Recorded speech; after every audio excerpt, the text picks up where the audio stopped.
All right, in this tutorial, I'm going to look at how to chain. So normally when I'm chaining, as you can see, I've got all my yarn over here, and there's my loop, and then here is my tail.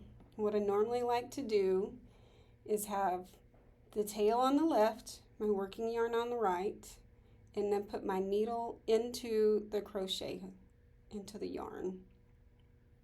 And then I snub it up, not too tight. If you make it too tight, it's really super tight. When I was young and I learned to crochet, I used to do this super duper tight. And it was really difficult to get back into the chains and the crochets. So as you can see if I can get it. All right, you can see a little bit of light through there. So I'm going to show you one way to chain that I find some people who struggle with chaining to begin with, this helps them a lot.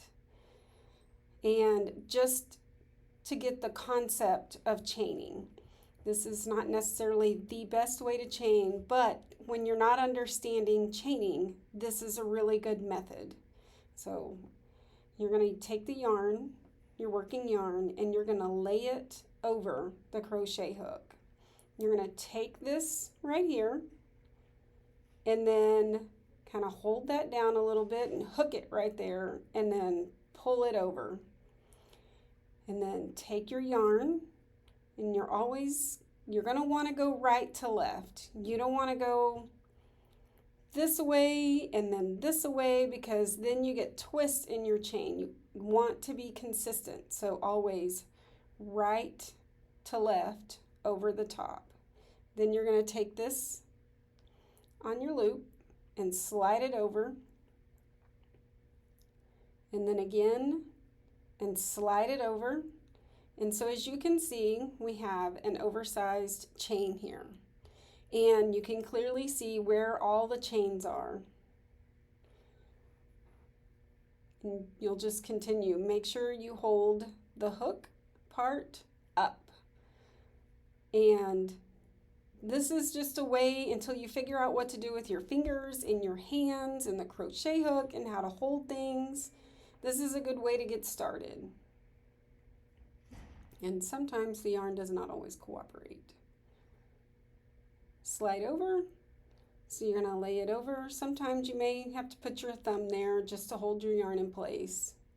Yarn over, and now as you can see right there, it poked through part of the strands of the yarn.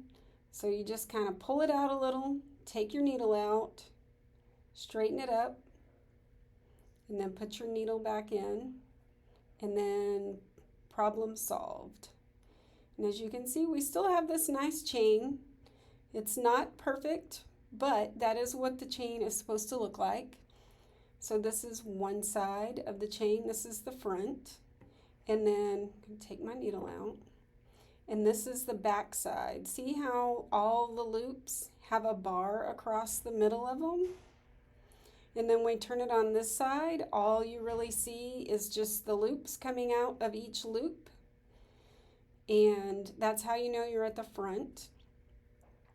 Then when you're trying to figure out how do I stick my needle in, well, if you come in from behind, now you've turned your work around and you're going to put a twist in your yarn. So let's put a twist in just to see what it looks like.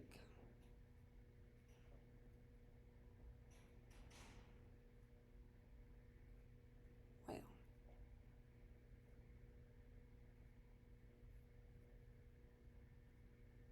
so we put a couple from the wrong side.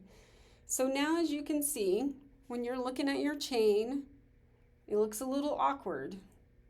So here we are, we have front, and now we have the back side right here.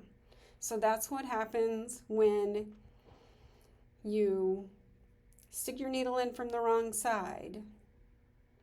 So when you're trying to figure out how do I put mine, after you've removed your needle from your chain, how do you put your needle back in?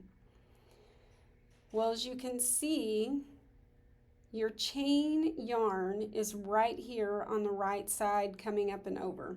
And your working yarn is over here on the left-hand side.